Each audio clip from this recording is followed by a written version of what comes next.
ॾुखिया सुखिया ॾींहड़ा गुज़ारे छॾियासीं, ॾुखिया सुखिया ॾींहड़ा गुज़ारे छॾियासीं, के यादि आहिनि के विसारे छॾियासीं।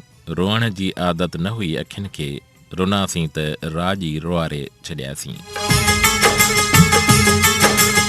जी दोस्तों, मुंहिंजे सुहिणे हसीन समातुनि ताईं प्रोग्राम लबे महिरण जी ख़िदमत में पेश कयो पियो वञे इंडस रेडियो FM जे स्टूडियो मां। कुझु दोस्तनि जा मुहबतनि भरिया मैसेज रिसीव थिया आहिनि, उहे शामिलु कंदासीं। ॻोठ कौड़ो ख़ान आरबाणी खां फ़क़ीर मोहम्मद ऐं मोहम्मद हसन बि तव्हां सां आरबाणी गॾु आहे। रशीद भाई आप कैसे हो? बिल्कुलु ठीकु आहियां। हिकिड़ो शेर नंढड़ो तव्हां लिखी मोकिलियो आहे। सुतल सूर दिलि जा जाॻाए ॾिसूं, सुतल सूर दिलि जा जाॻाए ॾिसूं था, बेदर्द दोस्तनि खे पुकारे ॾिसूं था। विसारे छॾियो आहे हिन ज़ालिम ज़माने, वरी ज़माने खे आज़माए ॾिसूं था। मिले न मोहबत पंहिंजनि मां, पर हुसन पुराणनि यारनि खे आज़माए ॾिसूं था। तमामु बहितरीनु शेर तव्हां लिखी मोकिलियो आहे, वॾी महिरबानी अव्हांजी। हीउ मैसेज पहुतो आहे दादूअ खां हाफ़िज़ मोहम्मद यूनिस बबर ऐं हाजी हुसैन नुहाणी। तव्हां चयो आहे त तव्हांजी नशरियात असांखे दादू में ॿुधणु पई अचे। वॾी महिरबानी, तव्हां असांजो प्रोग्राम ॿुधो पिया, इहा अव्हांजी मुहबत आहे। प्रोग्राम में शामिलु थिया आहियो।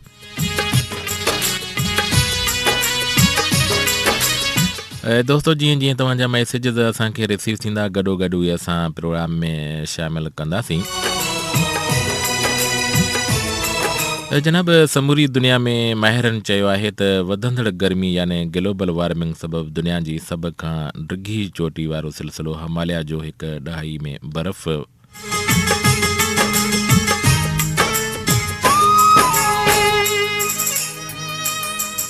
साल यानी सदी 2100 ईस्वी ताईं रिझण जो ख़दशो ज़ाहिर कयो वियो आहे।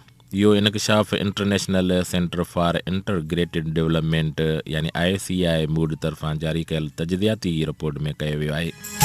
इहा रिपोर्ट 5 सालनि अंदरि तयारु कई वई हुई, जंहिंमें 22 मुल्कनि ऐं 185 इदारनि जे 350 खां वधीक माहिरनि जे मदद सां वरिती वई आहे। रिपोर्ट में वधीक ॼाणायो वियो आहे त 2100 सदी ईस्वी ताईं हिमालय ऐं हिंदूकश जे तक़रीबन हिकु ॾहाई बर्फ़ रिझी वेंदी, जंहिंजे नतीजे में दरियाउनि में शदीद ॿोॾि पैदा थी वेंदी।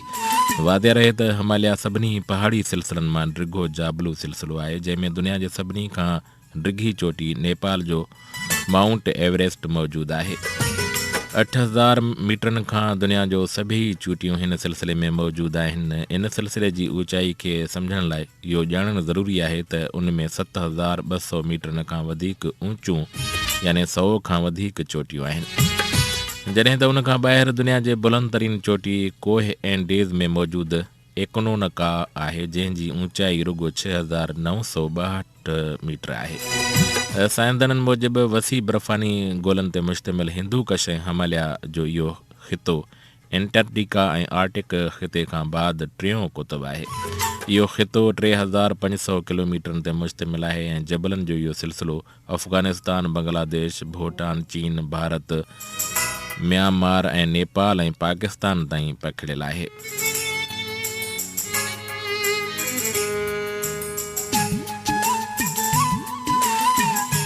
रिपोर्ट में वधीक ॼाणायो वियो आहे त इन जे रिझण सबबि यांगज़ी दरिया, मेकोंग दरिया, सिंधु दरिया, गंगा में ॿोड़ींदी, जिते हारी सोकड़े दौरान बर्फ़ानी गोलनि जे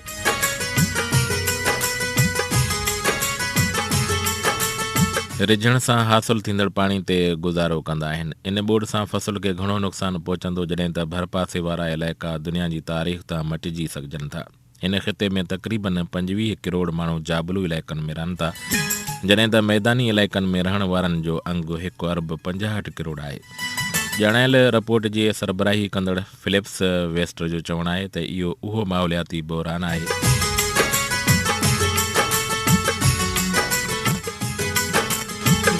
जंहिं बाबति कंहिं बि नाहे ॿुधो। ग्लोबल वार्मिंग 8 मुल्कनि तां पखिड़िजंदी हिमालय हिंदूकश जे सिलसिले में मौजूदु बर्फ़ानी गोलनि सां ढकियल घणनि चोटियुनि खे हिकु सदीअ में भितियुनि में तब्दील करे चुकी आहे।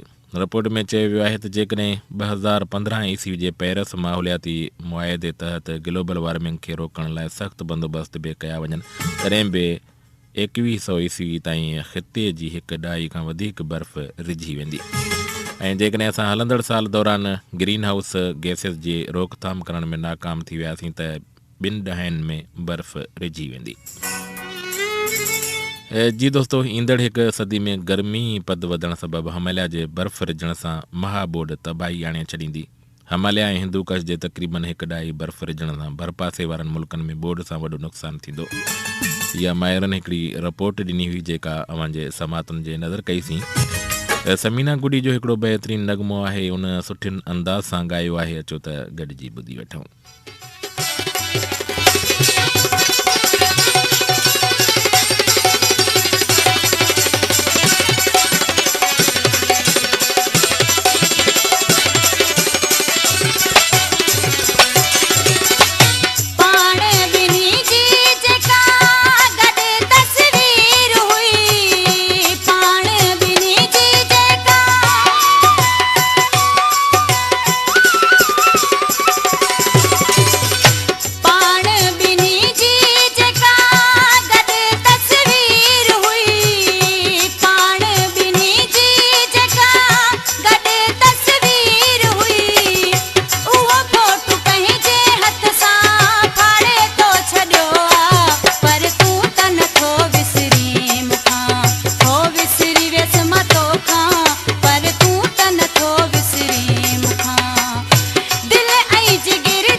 दोस्तो, प्रोग्राम लबे महिराण में कुझु लम्हा बाक़ी आहिनि ख़तमु थियण में। हीउ प्रोग्राम तव्हां इंडस रेडियो FM जे स्टूडियोज़ मां ॿुधो पिया। कुझु मैसेजिस रिसीव थिया आहिनि, गॾोगॾु शामिलु रखंदासीं।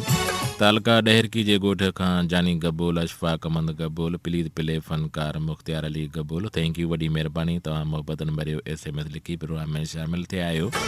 गला मंडी घोटकी खां अर्जन दास राठौर, दिलीप कुमार राठौर, रशीद साहब, या अली मदद, मौला अली मदद, मंज़ूर सखीरानी प्रोग्राम में शामिलु कंदा त महिरबानी थींदी।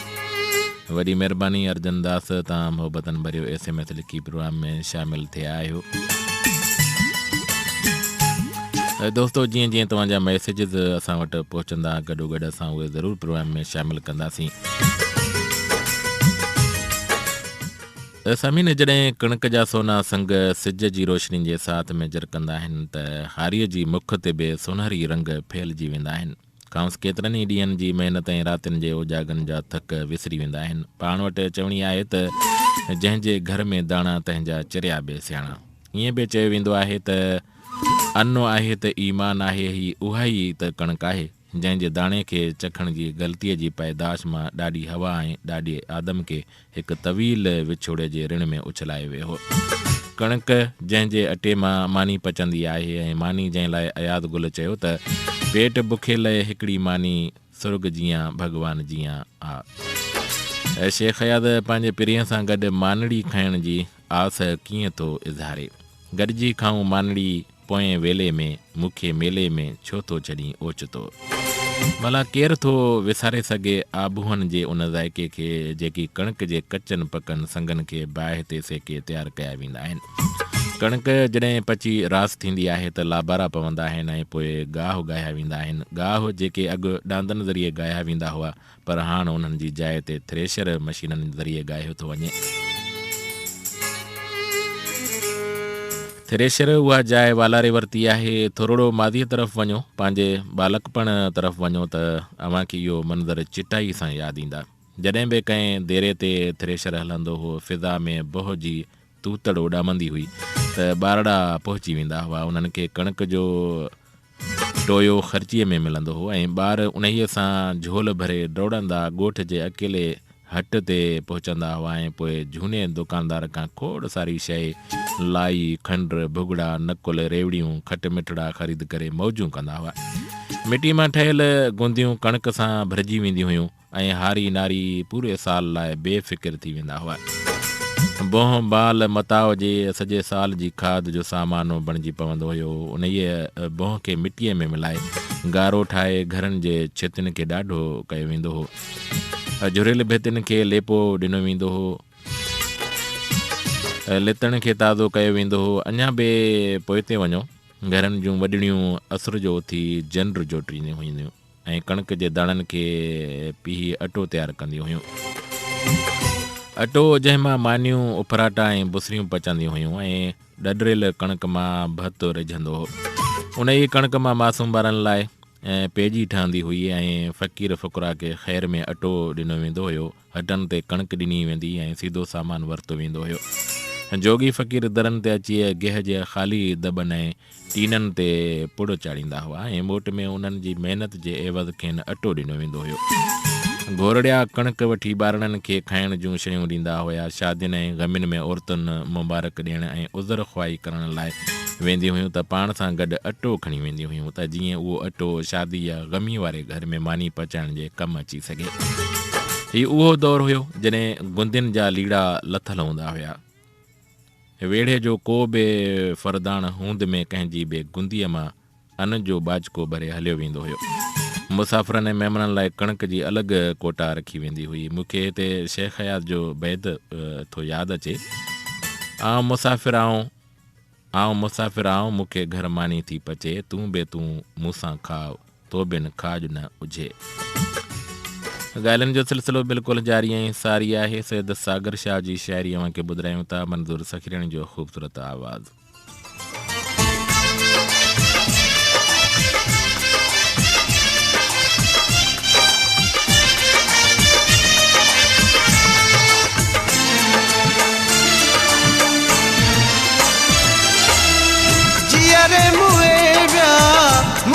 ॾिसण खां कोन मुड़िया कंहिंजे चवण सां।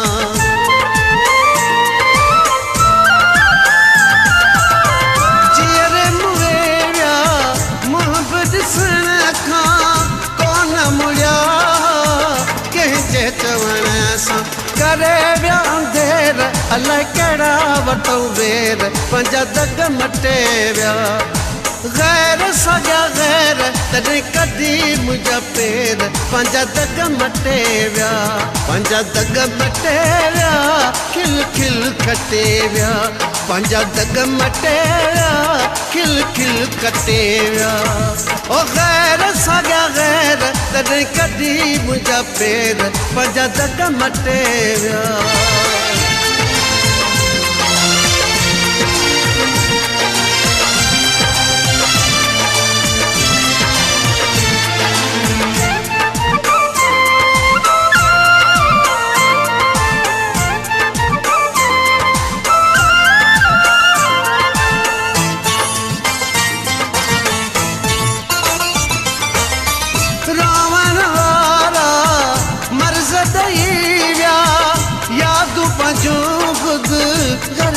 ॾई विया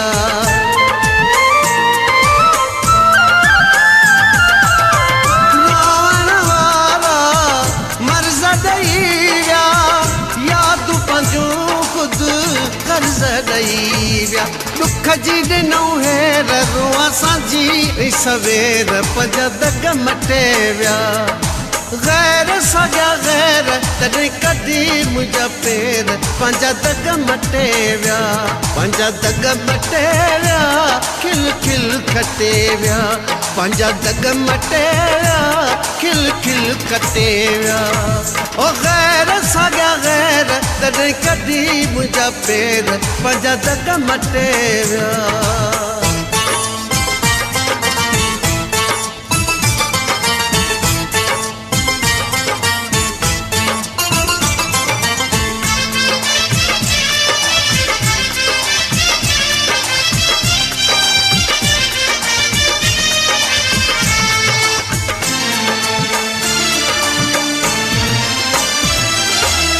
सागर शाह जा सूर वधी विया दिल जे पकन जा गुरूर वधी विया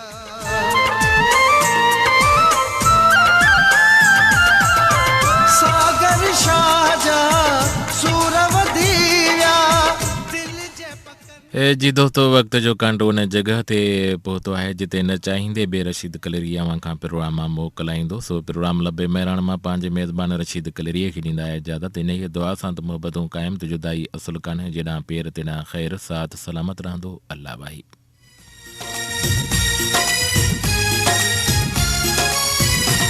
मायूस सिवा कुझु ॾिनो को